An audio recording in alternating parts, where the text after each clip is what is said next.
DriveAbout is a disruptive innovation. It was born out of the fact that in today's digital age, manual learner's guides are methods of the past.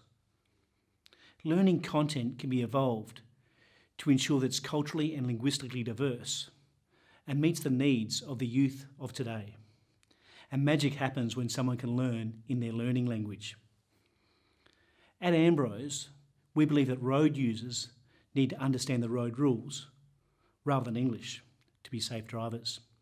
The DriveAbout project transforms the road users guides for the Northern Territory, Queensland, Western Australia and South Australia into fully animated educational videos. These videos are built upon the competencies required to get your learner's permit, or ELS.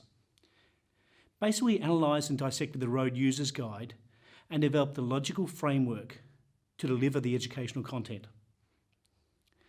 Based on the learner's journey, we developed a conceptual framework that takes beginner drivers from their safe, familiar roads to more complex roads via 5 different road maps.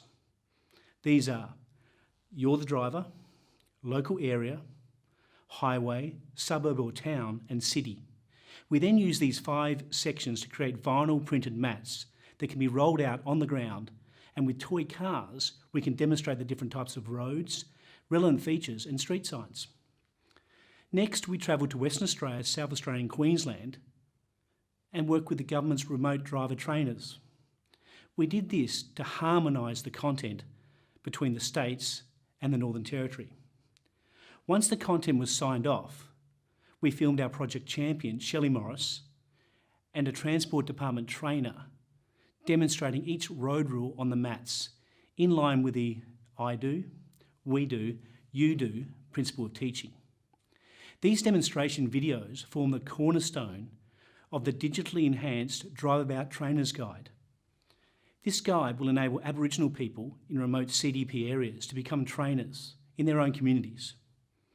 It's envisaged that these trainers will be an employment outcome of the project.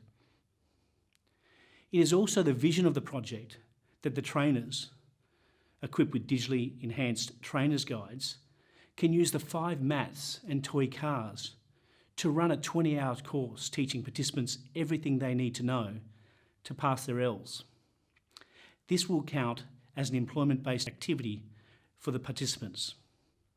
The second part of the project was to fully animate the key messages or competencies from the Road User Handbook. We created 70 minutes worth of animated road rules, which is essentially a full-length animated film, which we will deliver from a mobile app with an assessment backend. So basically, to get their ELS, someone can watch 70 minutes of competency-based animation and pass a randomised test, all on their phone. This not only addresses our initial aim of avoiding literacy issues, but also addresses a growing concern that teenagers are not studying the Road User's Guide. Word on the street suggests that kids are simply practicing the online test over and over again until they can pass their learning the test, not the road rules. The DriveAbout app will flip this situation so that there will be a focus on learning the road rules, thereby creating safer road users. Finally, we are translating the app into 6 Aboriginal languages: Yolngu Matha, Kimberley Creole, Pitjantjatjara, to name a few. Once translated, 70 minutes of English becomes around 2 hours of Aboriginal language. The process is complicated, as lingual patterns are so different. This requires an Indigenous re-scripting process prior to translation, and stretching 70 minutes of animation to 2 hours is not a simple process. The post-production required has added considerably to the bottom line of the project. Costs we have borne to get this important project over the line. The great news is the app will be translated into international languages, and DriveAbout will eventually enable all Australians to have a much improved system of obtaining their ELS.